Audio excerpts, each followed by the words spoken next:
We will support each other as we grieve, and we'll move through this together as a Vandal family. Thank you. I would like to have Colonel Kedrick Wills come to the podium, please. Good afternoon. My name is Kedrick Wills. I serve as the director of the Idaho State Police. And as we have this discussion today, I'd like to express my appreciation for your attendance here, because it's important, vitally important, that we get the information that we have out to the public. Crime knows no boundaries, and these murders have shaken us to our very core. You heard the university president as well as the chief of police talk about this small community, and it's a very close, tight-knit community. And our hearts break for the families that lost their loved ones, the University of Idaho, the Moscow community, and even within our entire state. Be assured, the Idaho State Police is firmly in support of the work that the Moscow Police Department is doing, and we are providing every resource that we can to make sure that this comes to a conclusion, and that the person or people that this is responsible are brought to justice. It's so important that you understand that this takes a team effort. This is teamwork with the university, with this Moscow City Police Department, the Latah County Sheriff's Office, the Idaho State Police, and the Federal Bureau of Investigation. It takes everybody to be able to do this, and it's a balancing act. It's a balancing act of getting the community the information that they need to have, with making sure that we provide a case that the Latah County Prosecutor's Office can go forward with. Governor Little, Idaho's governor, has assured me that the full weight of all the resources we have within our state are available to Chief Fry and to his team. Our crime lab is also involved with processing evidence, and our law enforcement throughout the region, state and federal agencies continue to provide resources. From the Idaho State Police's perspective, we provided detectives here from this area, as well as detectives from out of the area, state police detectives, as well as patrol resources and communications assistance as well, to provide for Chief Fry and his team. Following this briefing, our communications director from the Idaho State Police, Aaron Snell, if you'd raise your hand, Aaron, he will be the contact for all press media inquiries from here on out. He'll be working closely with Chief Fry and his team. And we have additional, like I said, additional patrol and investigation resources brought to bear here as well. We want to do everything we can to make sure that this is done correctly, and that the people that are responsible for this are brought to justice. So at this time, I'm going to open it up to some questions that I'm sure you have, and we'll do the best we can to answer those for you.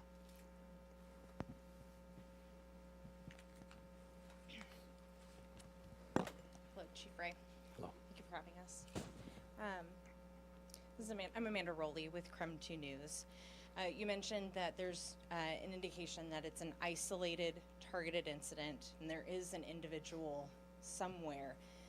Can you give us a reason as to why there's that belief there is a suspect? And can you also give a little more information on the forced entry? There's no sign of forced entry, but was the door, did it seem like any of the entries were left unlocked by any means?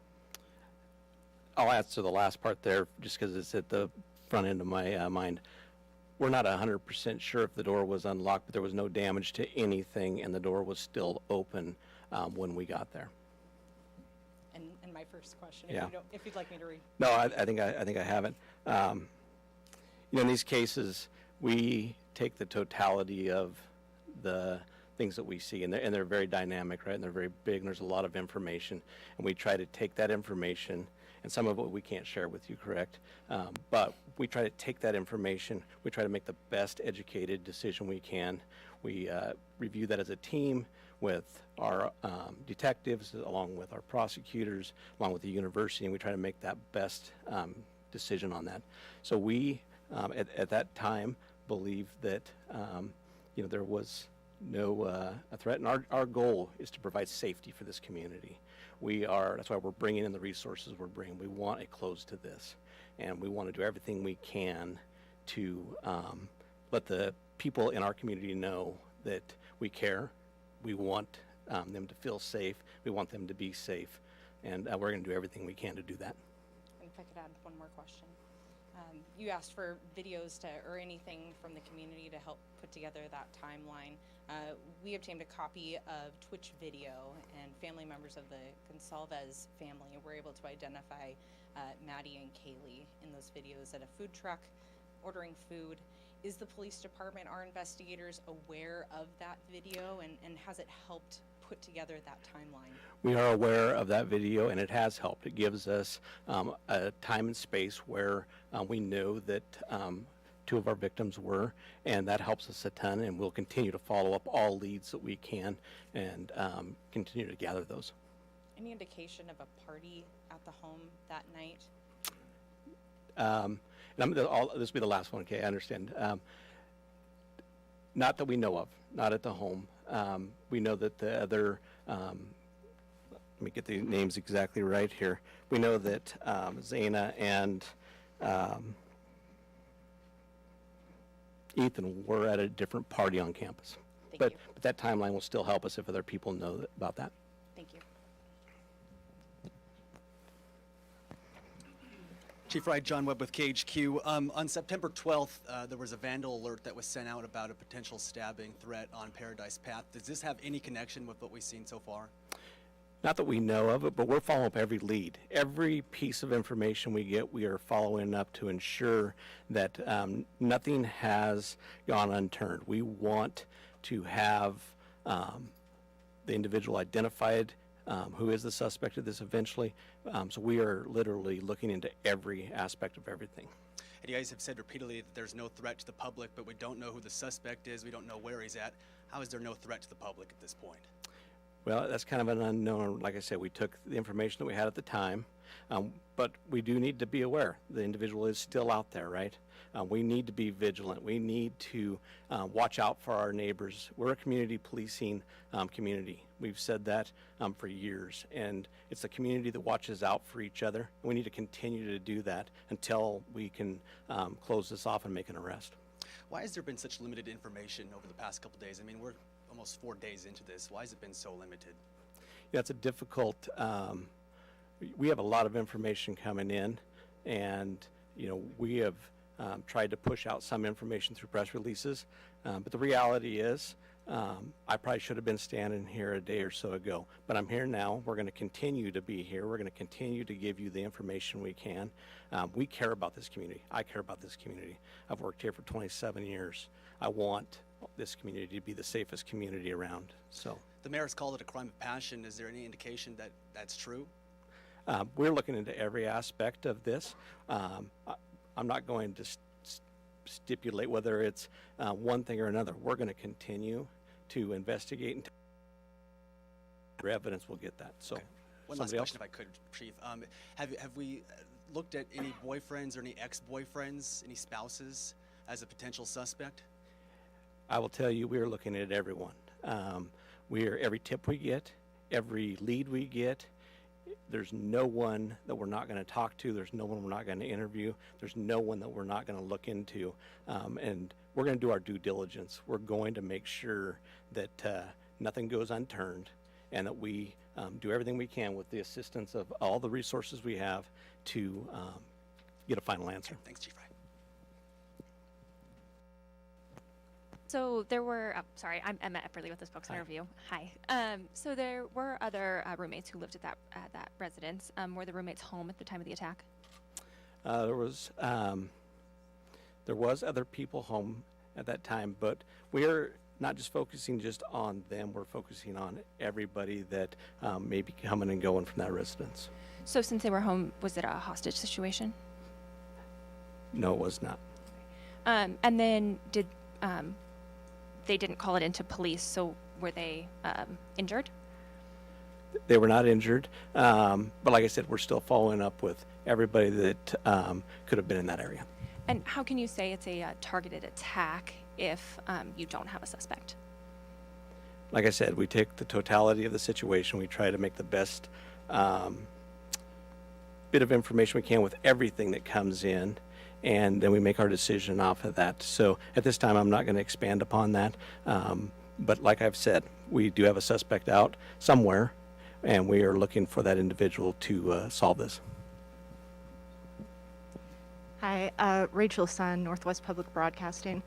I just want to clarify something you said earlier. Over the past couple of days, the information that we've been getting is there's not a threat to the public. Then earlier I heard you say you can't be sure that there is no threat. I just want to clarify what your stance is on that at this time.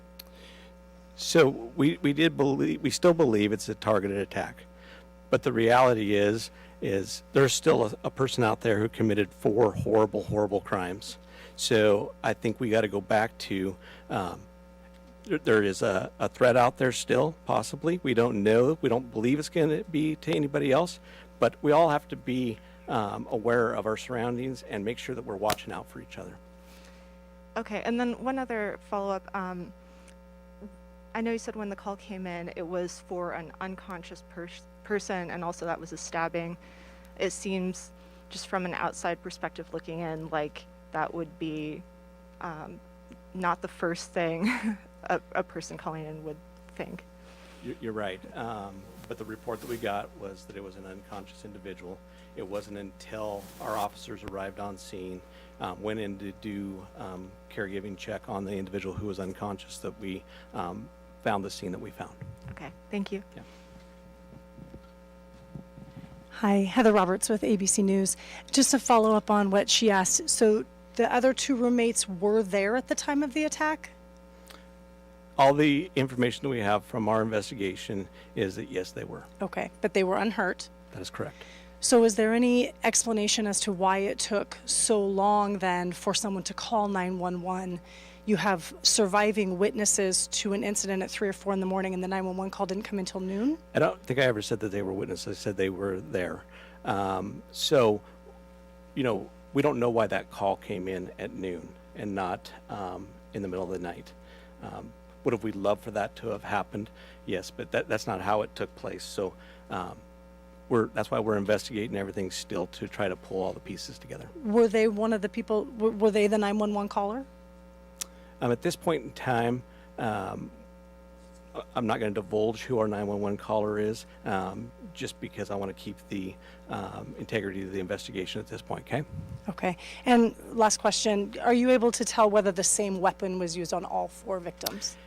That's why we're having the autopsies done. The autopsy will confirm that and hopefully collect some evidence for us, even from those. That's why you do the autopsies, is to try to be thorough and try to gather more. So we'll leave that would probably be something that would come out later. Okay. Excuse me, Derek Shug, Fox News Digital. Was there anything missing in the home, or were the purses still there? Any robbery attempt, anything like that? Nothing that we have identified. And I'm going to take about 2 more questions, all right? Hi, I'm Tim with the Daily Evergreen. I was just wondering, were the 2 other individuals present at the home when police responded at noon? Yes. Okay. Chief, if you don't mind elaborating a bit more on those 2 people. Was it 2 people? What have those people shared about the circumstances of that night, what they saw or didn't see?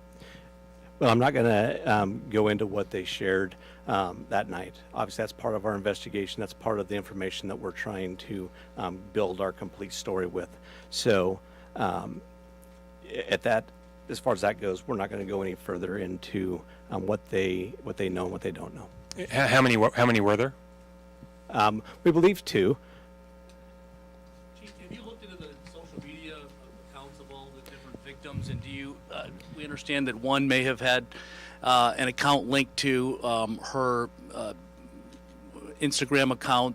Have you looked into those accounts? Have you seen any sort of threats made to any of the individuals? So we are looking at all resources. We got, like I said, the Federal Bureau of Investigation helping us. We got our detectives, our forensic detectives looking into that. We're trying to pull this whole picture. We're looking at everything that we can look at, social media, etc.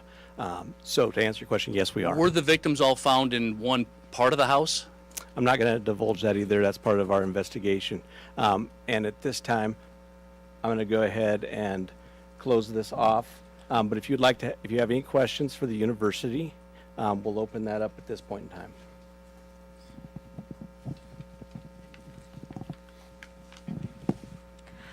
Who has not had a chance to ask a question? question. Yes, over here. Yes. Oh, okay, thanks. Actually, I had a question for the chief, so I don't know. Okay, well, you want to pass it? What is the university doing to make their students feel safe?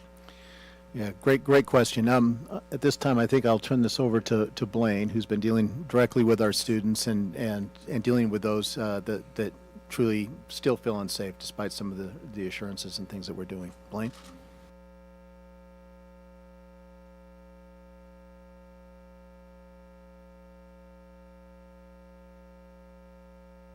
A question of safety is on everyone's mind right now. We have increased campus safety patrols. Our executive director of campus safety and security, Jake Nichols, is out in the hallway actually here, and so I'm sure he'd be able to answer some of those questions. We have a campus safety escort where students can call 24 hours a day, 7 days a week to arrange for a security escort to be escorted across campus during the day or night. It doesn't matter at any point in time. We're also providing resources to students to help them navigate through this.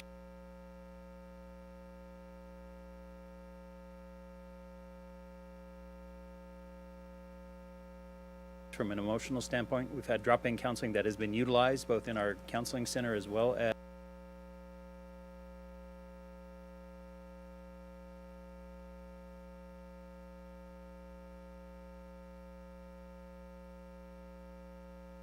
the student union building. And we're also supporting students, like President Green indicated, that if they want to leave and go home now, they absolutely can. We're going to support them in doing so. Many students have questions about their academics and whatnot, but this is a very dynamic, fluid situation, and we want to make sure we're supporting students and their families to get through this the way that they need to. Yeah, absolutely. Washington State University is about 8 miles that way. What would you suggest that Wazoo does to make their students feel safe if they're unsafe? Communication and encouraging students to reach out and use resources. That's a fantastic campus. I talked to their Dean of Students office yesterday, and they are mobilizing their support resources. All campuses have supports in place. Students just need to make sure they're leaning in and reaching out to it. And many times students don't, but we encourage that, absolutely. Hi, this is Hadia Thark with the Argonaut. This may be a question for Scott Green or Blaine Eccles. So with the decision to cancel classes on Monday, while I understand the university is trying to remain flexible for students, why has class not been canceled for the remainder of the week? Well, because a number of our students still want to go to class. They gain comfort in being around their other students. They gain comfort from interacting and staying busy with their faculty and attending classes, labs. Some are working on their semester projects, so we've heard from them. At the same time, we want to provide the ability for any student who did not feel comfortable staying around, who did not want, who was unable to process that way, that they had that opportunity to go, and we've been helping them as well. All these absences are excused. We've asked our faculty to work with those students who chose to go, so we felt this was the best way, to respond, to give as much flexibility as we could to our students and our faculty. And frankly, I think they've done a very, very good job. Thank you. Is the university working with the parents or the families of the victims? Are you in touch with them? They are. I'll turn that back over to Blaine. I know he's been we both have been in contact with the families, but he's been very close to it. And so, Blaine, you want to take that question? Absolutely. One of the hardest jobs I have is talking to parents of it's the absolute worst part of my job. And so I've reached out and made contact with all the families. We've offered our support, and we're going to stay in constant contact with them. I communicated with them almost every day. We usually give it a little space and time before we reach out, just for the sheer shock of absorbing the loss of a child and what that looks like. But we're going to stay in support of them moving forward for the weeks and months to come, and in whatever capacity they need. We've talked to a few of them, and they've expressed some frustration with the lack of communication from investigators and from the officials involved on that side of it. Has the university heard that from them? How are you working with them to help kind of close that communication gap? Sure. I do know that Captain Barrett from the Moscow Police Department is also in constant contact with them. He reaches out to them on a regular basis. From that standpoint, I think it's safe to say everyone, the families most of all, want information, and they want justice. And I can't do anything but honor what their needs are and what they are. Whenever I hear a concern from the family members about what's going on, I definitely make sure I communicate that to the Moscow Police Department. They're very busy. They're working, the men and women of this department are working really hard on their behalf and on our community's behalf. But if I can be a conduit to share information, we're absolutely going to do that. Has there been any update on the candlelight vigil that is postponed till after the break? I believe it's November 30th. November At what 30th. time? We're looking at 5 or 5:30. We're trying to finalize. Well, Yeah. There was a candlelight vigil that was originally scheduled tonight, but because of the volume of students who have left, we want to make sure we're creating a space where they can participate. We don't want someone driving back during this time to do that. So we have rescheduled to November 30th. We haven't finalized the time. We will definitely be sharing that out to our students in our community and the larger community. We're just finalizing some details. We're going to communicate that with the families as well. It'll be on campus. We haven't figured out the location yet because we're going to be monitoring what the weather looks like. We anticipate a large amount of individuals. That being said, we also have two communities that are just providing beautiful support. There's a candlelight vigil in Boise tonight in honor of our lost students. And there's also a candlelight vigil tonight in Coeur d'Alene. And I say nothing but thank you and for the love and support from those communities that are supporting us. And we've seen that support come across the country and around the world for the University of Idaho and these families. And so it's a beautiful thing. President Green, can you talk a little bit about the vandal alert that involved the knife and how the university handled it and what you found in that case? Yeah, so basically we were just responding to the information that we had from the you've heard. They know more than any of us about this, and then based on that we started making decisions about how to move forward this week. Yeah, and so what were those decisions around that initial alert? What was the conclusion you had at that point about the level of risk? Well, of course, your first, on the first vandal alert, it was high risk. We had really no information, and we asked our students to shelter in place, and until we got the all clear, from, well, it wasn't an all clear, but a reduced risk where we could where students could start to move around more freely. We had people sheltering in places like the library and the Pittman Center and places around campus, and we didn't want to keep them there all night if we didn't have to, and so as soon as Moscow Police Department determined that it was safe for them to begin moving around but be vigilant, we sent the other vandal alerts. Yeah, my apology. I was referring to the earlier vandal alert involving the threatening with the knife that had happened in September. Yeah, you want to respond to that? Thank you, Blaine. So that vandal alert, we had a group of students walking back to Greek Row from a location off campus. They encountered an individual who was not affiliated with the university. They got into, from my understanding, a verbal altercation, and he ended up flashing a knife at them. It was not a stabbing. It was not a stabbing attack. It was a threat, to the best that we know. We sent out a vandal alert warning the individuals of our campus community at that time. I don't have the specific date, but it's out there from that aspect of it. And it's my understanding that individual then later turned himself into law enforcement, and they've addressed what that happens. So it's not connected in any way to this homicide? That's a question for law enforcement. You know who he is? September 12th. I know about the incident. I don't know the individual because he's not affiliated with the university. So my understanding, he turned himself into law enforcement. So I can't answer the question of whether he's connected with this or not. So we want to thank you again for coming. That's going to be all the questions we take at this time. We appreciate you coming and spending time with us, and we will continue to put out information as we have time. And we want to reassure the community that the Moscow Police Department and everybody working on this will do everything we can. We love this community. We've a lot of us have went to the University of Idaho, and we are vandals, and we will do everything we can to solve this. Thank you.